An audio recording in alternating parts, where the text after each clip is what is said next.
Job calendar విడుదల చేయాలనేసి అశోక్ నగర్లోనున్న నిరుద్యోగులంతా కూడా, ఎందుకంటే అశోక్ నగర్లోనే ఏ కోచింగ్ సెంటర్ అయినా ఉంది అక్కడే. నిరుద్యోగులంతా ఎక్కడ కనపడతారంటే ఆర్టీసీ క్రాస్ రోడ్ అశోక్ నగర్లోనే కనిపిస్తారు. అయితే ఈరోజు అశోక్ నగర్లో సినిమా థియేటర్ ఓపెన్ చేయడానికి వెళ్ళిండు కదా తెలంగాణ ముఖ్యమంత్రి రేవంత్ రెడ్డి. గట్లనే మరో ఇక అశోక్ నగర్ పోయి ఎంత భద్రత మధ్యలో పోకుంటే గదే అశోక్ నగర్ పోయి ఇక విద్యార్థులను కలిసి ఆ నిరుద్యోగులను కలిసి చెప్పొచ్చు కదా, ఏం రాబాయ్ మేము గతంలో కంటే మేమే బాగిచ్చినాం కదా, ఈ ఒక్క సంవత్సరం 2 సంవత్సరాల్లో మేము 60,000 ఉద్యోగాలు ఇచ్చినామని చెప్పే దమ్ము ధైర్యము ఎందుకు లేదని ఈరోజు నిరుద్యోగులు సవాల్ చేసి మాట్లాడుతున్నారు. ఏం రాబాయ్ మీరిచ్చిరా ఈ ఉద్యోగాలు, మీ గుండె మీద చేసుకొని చెప్పుర్రి, మీరిచ్చిన ఉద్యోగాలు ఎన్ని, మీరు వచ్చిన తర్వాత నోటిఫికేషన్ పెట్టి మీరిచ్చిన ఉద్యోగాలు ఎన్నో లెక్కలతో సహా మమ్మల్ని చెప్పమంటావా అని వాళ్ళు నిలదీస్తుంటే ఒక్కరు కూడా మాట్లాడతలేరు.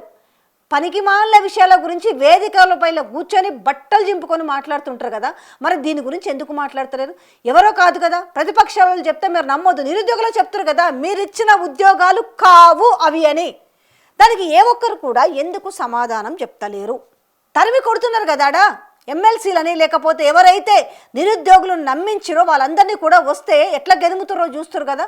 మరి అంత నేను క్యాంపస్కి పోయినా, నేను క్యాంపస్కి పోయి అర్హత ఉంది, నేను తప్ప ఎవరు తెలంగాణని ఇంత బాగుపరచలేదని మాట్లాడిన తెలంగాణ ముఖ్యమంత్రి రేవంత్ రెడ్డి ఈరోజు కనీసంగా నిరుద్యోగుల సమస్యల గురించి పిలిచి మాట్లాడే సమయం కూడా లేదు. కానీ ఇలా అత్యవసరమైన విషయం ఏంటి అని అంటే ఇవాళ అదే క్రాస్ రోడ్ వెళ్ళి ఎంచక్క సినిమా ఓపెనింగ్కి వెళ్ళి చాలా దర్జాగా భారీ బందోబస్తు పెట్టుకొని ఇక తెలంగాణలో ఏమీ లేవు అంతా అత్యద్భుతంగా ఉందని చెప్పే విధంగా ఈరోజు జరిగిన పరిణామం చూస్తుంటే తెలంగాణ ప్రజలు సిగ్గుతోటి తలదించుకుంటున్నారు. మేము గత ప్రభుత్వం కంటే చాలా మెరుగుపరుస్తాము అని చెప్పేసి సంవత్సరానికి 2 లక్షల ఉద్యోగాలు ఇస్తామని ఎవ్రీ ఇయర్ జాబ్ క్యాలెండర్ విడుదల చేస్తామనంటే ఒకవైపు మంత్రి బట్టి విక్రమార్కనేమో జాబ్లెస్ క్యాలెండర్ అంటాడు, ఒకవైపు మంత్రి శ్రీధర్ బాబు ఏమో అందరికీ ఉద్యోగాలు ప్రభుత్వ ఉద్యోగాలు ఇవ్వలేమంటారు. మరి అలాంటప్పుడు ఎందుకు అంటే అంత ఓట్ల కోసం కక్కుర్తిపడి, అధికారం కోసం కక్కుర్తిపడి ప్రజల్ని ఏ రకంగానైనా మనము బ్రహ్మాండంగా మోసం చేయొచ్చు అని చెప్పేసి ఈరోజు నిరుద్యోగులను మోసం చేసి ఇవాళ మీరు మంచిగా అధికారంలో వెర్రవీగుతున్నారని చెప్పొచ్చా? మరి ఈ మాట అంటే ఎట్లుంటుంది మీకు? ఇవాళ వాళ్ళకి అంత గోస్ ఎందుకు వస్తుంది? మీరు అద్భుతంగా నోటిఫికేషన్లు ఇచ్చి అద్భుతంగా జాబ్ క్యాలెండర్ విడుదల చేసి అద్భుతంగా వాళ్ళకు ఉద్యోగాలు వస్తే ఎందుకు వాళ్ళకి ఆ గోస్ ఎందుకు ఉంటుంది? ఇవాళ మాట్లాడాల్సిన డిబేట్లు ఎందుకు జరగలేదు దీని మీద? అంటే తడి గుడ్డలతోటి గొంతులు కోయడం అంటారు కదా, ఈరోజు జరుగుతున్న ప్రక్రియ అది. ఎందుకు వెళ్ళరు ఈరోజు? మెస్సీతో ఫుట్బాల్ మ్యాచ్ చూడడానికి, మెస్సీతో షేక్ హ్యాండ్ ఇవ్వడానికి, మెస్సీతో ఒక బాల్ తన్నించుకోవడానికో తన్నడానికో అక్కడి నుంచి రాహుల్ గాంధీ వస్తాడు. కానీ ఎలక్షన్ల ముందు వచ్చి ఆర్టీసీ క్రాస్ రోడ్లతో కూర్చొని నిరుద్యోగులతో మమేకమై సంవత్సరానికి 2 లక్షల ఉద్యోగాలు ఇస్తామని చెప్పిన మనిషి ఎక్కడా? అందుకే కదా బీఆర్ఎస్ వర్కింగ్ ప్రెసిడెంట్ అన్నాడు ఉరి తీయాల్సింది ఎవరిని అనేసి. అడ్డంగా తెలంగాణ ప్రజల్ని మోసం చేసే ఢిల్లీలో కూర్చున్న వ్యక్తిని కదా ఉరి తీయాల్సింది. దేనికోసం ఈరోజు గంత ఘోరంగా ఈరోజు ప్రజల్ని మోసం చేసిరు? అరే ఇక్కడున్న కాంగ్రెస్ వాళ్ళని నమ్మకపోయినా రాహుల్ గాంధీనైనా నమ్ముంటారు కదా.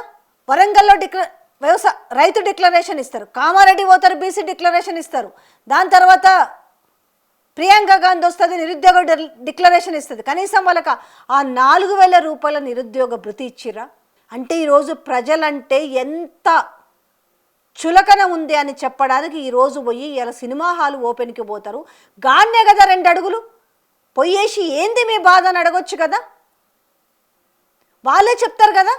ఎవరైనా మీరు అసెంబ్లీలో కూర్చొని ఎదుటోళ్ళకి మైక్ కట్ ఇవ్వకుండా మైక్ కట్ చేసి వాళ్ళ వాయిస్ వినపడకుండా వాళ్ళ గొంతులు నొక్కేసి మాలాంటి వాళ్ళు చెప్తే అవి అబద్ధాలని చెప్పుకుంటూ మీరు నిజంగా ఈరోజు అశోక్ నగర్కి పోయి నిలబడి నిజంగా మీరు ధీటైన ముఖ్యమంత్రి, ఘాటైన ముఖ్యమంత్రి, దమ్మున్న ముఖ్యమంత్రి, సబ్జెక్ట్ ఉన్న ముఖ్యమంత్రి అనుకునేవాళ్ళు. ఈరోజు కనుక మీరు జరుగుతున్న పరిస్థితులను చూసి ఆ నిరుద్యోగులను పిలిచి మీరు మాట్లాడుంటే ఎట్లాగో పోయినరు. మీరు సపరేట్గా సమయం కేటాయించాల్సినంత అవసరం లేదు కదా. గట్ల పోయి నేను ఎవరితోటైనా మాట్లాడే రైట్స్ నాకున్నా, నేను మాట్లాడగలుగుతా, నేను అందరికీ అన్ననో తమ్మున్నో లేకపోతే ఆ ఇంట్లో బిడ్డనో అంటారు కదా. ఉస్మాన్ యూనివర్సిటీకి పోతే మొత్తం పోలీసు వ్యవస్థ అంతా మీ దగ్గరే. ఈరోజు మీరు థియేటర్ ఓపెనింగ్కి కూడా పోతే ఎక్కడ వాళ్ళ నుంచి నిరసన సెగ తగులుతుందో అని చేసి ఎక్కడెక్కడ వాళ్ళని ఈడ్చి పారేసి మీరు పోయి మంచిగా విలాసవంతంగా పోయి అక్కడ థియేటర్ ఓపెన్ చేసి గమ్మున వస్తుంది. మరి వాళ్ళ పరిస్థితి ఏంది? వాళ్ళ బతుకులేంది? మీకు ఓటేసిరే పాపం. ఆ రోజు ఎలక్షన్లప్పుడు బస్సులు వేసుకోనో, కార్లు వేసుకోనో, బండ్లు వేసుకోనో, సైకిళ్ళు వేసుకోనో, కాలి నడకతోటో పోయి అయ్యా మీకు దండం పెడతా, అమ్మా మీకు దండం పెడతా, రేపు కాంగ్రెస్ పార్టీ అధికారంలోకి వస్తే సంవత్సరానికి 2 లక్షల కొలువులు వస్తాయి, ప్రభుత్వ కొలువులు వస్తాయి. అందులో మీ ఇంట్లో మీ మనవడు ఉండొచ్చు, మీ కొడుకు ఉండొచ్చు, మీ తమ్ముడు ఉండొచ్చు, మీ అన్న ఉండొచ్చు అని పొయ్యి వాళ్ళ పాపం పత్తి చేలల్లా, మిరప చేలల్లా, వరి చేలల్లా, కంది చేలల్లా, జొన్న చేలల్లా, మొక్కజొన్న చేలలో పోయి వాళ్ళ కాళ్ళు పట్టుకుంటారు కదా పాపం వాళ్ళంతా. ఇలా వాళ్ళు ఏమైంది పాపం అంటే దీన్నే కదా వాడుకొని వదిలేయమంటారు. మళ్ళీ నిరుద్యోగులు జాలదా మిమ్మల్ని పీఠం తిప్పడానికి? మీకు తెలుసు సంవత్సరానికి 2 లక్షల ఉద్యోగాలు ఇవ్వలేమనేది మీ మనస్సాక్షికి తెలుసు. కానీ కేవలం అధికారంలోకి రావడానికి చేసిన భయంకరమైన మోసాన్ని వాళ్ళు ఈరోజు తెలుసుకున్నారు. ఆల్రెడీ సంవత్సరం అయింది తెలుసుకొని, కానీ వాళ్ళే చెప్తున్నారు మీరు వచ్చిన తర్వాత ఇచ్చినవి కావు. గత బీఆర్ఎస్ ప్రభుత్వంలో నోటిఫికేషన్లు ఇచ్చి అన్ని ఎగ్జామ్స్ పెట్టి అంత అయిపోయిన తర్వాత కేవలం మీరు వచ్చి నియామక పత్రాలు ఇచ్చిరు అనే మాటని వాళ్ళే చెప్తారు. ఒక్కసారి వినుండ్రి సారు, ఒక్కసారి వినుండ్రి. అందుకే అంటారు తెలంగాణ ప్రజలు ఎందుకు అంటున్నారంటే మీ తీరు చూసి, మీ వైఖరి చూసి, మీరు గత ప్రభుత్వంలో అన్నీ రెడీ అయిన తర్వాత నియామక పత్రాలు ఇచ్చిన తీరుని ఈరోజు మేము వచ్చిన తర్వాత మేమే ఇచ్చినాం 62,000 70,000 ఉద్యోగాలు అని చెప్తుంటే జనాలు నవ్వుకుంటూ సామెతను వాడుతున్నారు. ఏమి సామెత? ఎవరికో పెట్టిన బిడ్డని మా బిడ్డని చెప్పుకునే దుస్థితికి దిగజారిండ్రని మాట్లాడుకుంటున్నాం. అయినా ఎందుకు దమ్ము లేదు ఈరోజు? ఎస్, దమ్మనే మాట్లాడతాం ఈరోజు. మీకు దమ్ము ధైర్యం ఉంటే ఈరోజు ఎందుకు నిరుద్యోగులను ఎందుకు కలవలేదు? అంత దూరం వెళ్ళారు కదా, మీ దగ్గరకు వచ్చారు కదా, మీరు పోవాల్సిన పని కూడా లేదు కదా. ఒక్క నిమిషం సమయం తమ్మి అన్నా ఏంది మీ బాధ? ఒక్క మాట అడిగినరా? అడగలే. ఎందుకంటే మీకు తెలుసు, నిజం తెలుసు. ఏకంగా మంత్రే చెప్తాడు కదా మేము ప్రభుత్వ ఉద్యోగాలు ఇవ్వలేము, జాబ్ క్యాలెండర్ని కాస్త జాబ్లెస్ క్యాలెండర్ని చేసిరు. ఇది ఇవాళ తెలంగాణలో ఉన్న కాంగ్రెస్ పార్టీ ప్రభుత్వం పనితీరు. మళ్ళీ మీదిగా రేపు మున్సిపల్ ఎలక్షన్లలో 9 జిల్లాలలో మాత్రము ఈయన పర్యటనలు చేస్తాడు, బహిరంగ సభలు పెడతాడు. మొదటి బహిరంగ సభ ఏం చేసిరని బహిరంగ సభలు, ఏం చేసిరని ఇంకా స్వీప్ చేస్తామని చెప్తారు. నిజంగా ఒకటే తెలంగాణలో ఉన్న అన్ని వర్గాల ప్రజలకు చెప్పేది ఏంటంటే నిజంగా ఈసారి అధికారం ఉంది, మొన్నంటే సర్పంచులు కాబట్టి ఏమో అధికారం ఉంది కాబట్టి మాకు బిల్లులో ఏదో రకంగా మేము లాభపడతామనేసి కొన్ని జరిగి ఉండొచ్చు. కానీ రేపు ఆ పరిస్థితి ఉండదు. ఆలోచించుకోండి. మహిళలకు ఏం చేసిరు? ఇస్తామన్న పెన్షన్ల విషయం ఏమైంది? రుణమాఫీ విషయం ఏమైంది? తర్వాత రైతు భరోసా విషయం ఏమైంది? బోనస్ల విషయం ఎట్లా జరుగుతుంది? పెన్షన్ల విషయం ఎట్లా జరుగుతుంది? తులం బంగారం పరిస్థితి ఏ రకంగా అయింది? ఉద్యోగాల పరిస్థితి, ఇలా అన్నీ ఒక్కసారి గుర్తు చేసుకుంటే మీకే ఆంతర్యం బోధపడుతుంది.